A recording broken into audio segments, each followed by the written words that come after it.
LOC और LAC में फर्क क्यों नहीं माना जाता अंतर्राष्ट्रीय रेखा? कब मिली कानूनी मान्यता?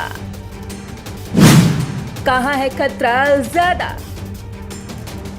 इंटरनेशनल बॉर्डर, एलएसी, एलओसी और एक्चुअल ग्राउंड पोजीशन लाइन, इन शब्दों का जिक्र आपने कई बार सुना होगा। आपको ये भी पता होगा कि चीन के साथ लगने वाली सीमा पर अक्सर एलएसी का जिक्र आता है, तो पाकिस्तान के साथ लगने वाली सीमा के बड़े हिस्से को एलओसी कहा जाता है।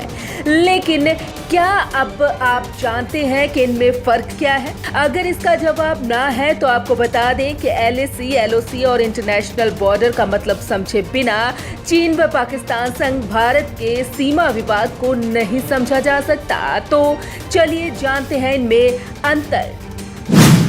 क्या है एलएसी?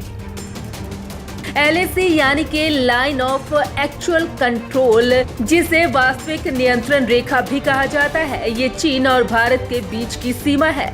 वास्तविक नियंत्रण रेखा की अवधारणा 1993 में एक द्विपक्षीय समझौते में आई थी। हालांकि इन दोनों देशों के बीच जमीनी स्थिति पर कोई ठोस समझौता नहीं हुआ था।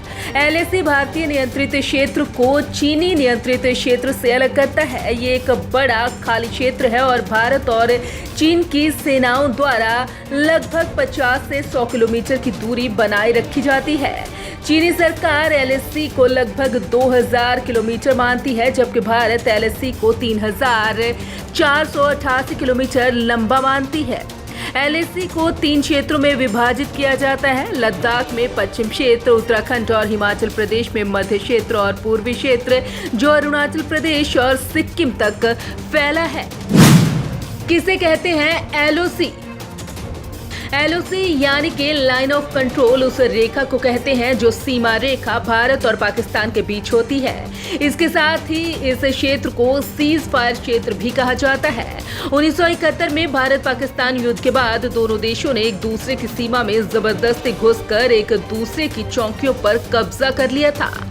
इसके बाद जब 3 जुलाई 1972 में शिमला समझौता किया गया, तो इसके बाद नियंत्रण रेखा को बहाल किया गया। इस समझौते में दोनों देशों ने आपस में बात करके इस मामले को सुलझा लिया और इस बात को स्वीकार कर लिया।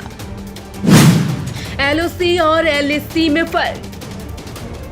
एलओसी भारत और पाकिस्तान के बीच नियंत्रण रेखा है, जबकि एलएसी भारत और चीन के बीच की नियंत्रण सीमा रेखा है। एलओसी की लंबाई 740 किलोमीटर है, जबकि एलएसी की लंबाई 4057 किलोमीटर है।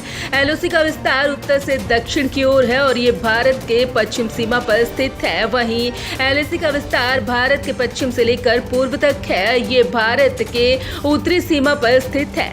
एलओसी भारत के एक केंद्र शासित प्रदेश कश्मीर से गुजरती है, जबकि एलएसी भारत के एक केंद्र शासित राज्य लद्दाख और 4 अन्य राज्यों हिमाचल प्रदेश, उत्तराखंड, सिक्किम और अरुणाचल प्रदेश से होकर गुजरती है। एलओसी को कानूनी मान्यता 1972 के शिमला समझौते के बाद मिली, जबकि एलएसी को भारत और चीन में मध्य 1993 और 1996 के समझौते के बाद स्वीकार किया गया। एलओसी की अवधारणा 1948 के युद्ध विराम के बाद हुई, जिसमें संयुक्त राष्ट्र संघ और भारत पाकिस्तान के मध्य बातचीत के माध्यम से इसे स्वीकार किया गया। एलएसी का सर्वप्रथम जिक्र चीन के राष्ट्रपति का भारत के प्रधानमंत्री नेहरू को 1959 में लिखे पत्र में किया गया था।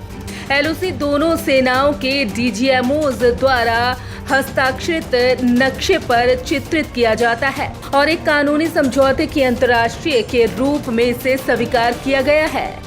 एलएसी इसके विपरीत केवल एक अवधारणा है। ये दोनों देशों द्वारा सहमत नहीं है, ना तो नक्शे पर चित्रित किया गया है और ना ही जमीन पर सीमांकित किया गया है। नहीं मानी जाती अंतर्राष्ट्रीय रेखा। एलओसी और एलएसी दोनों ही नियंत्रण रेखाएं हैं, लेकिन इन्हें अंतर्राष्ट्रीय रेखा नहीं माना जाता। इसे युद्ध विराम की नियंत्रण रेखा के रूप से स्वीकारा गया है। भारत और पाकिस्तान के बीच नियंत्रण रेखा एलओसी काफी संवेदनशील मानी जाती है और इससे होकर अक्सर घुसपैठ और झड़पें होती रहती हैं, जबकि एलएसी यानी कि वास्तविक नियंत्रण रेखा जो भारत को चीन से अलग करती है, इसके 100 से 150 किलोमीटर की दूरी बनाकर सेनाएं गश्त पर रहती हैं। किसे कहते हैं इंटरनेशनल बॉर्डर? इंटरनेशनल बॉर्डर उसे कहते हैं जहां दो देशों की सीमाएं मिलती हैं। इस काल्पनिक रेखा का दोनों देश सम्मान करते हैं और मान्यता देते हैं कि इसमें किसी तरह का विवाद नहीं होता। भारत 15,106 किलोमीटर लंबा इंटरनेशनल बॉर्डर 7 देशों से साझा करता है। इतना ही नहीं, भारत की 5,616 किलोमीटर लंबी समुद्री सीमा भी है। Bureau report, Punjab Kesari group.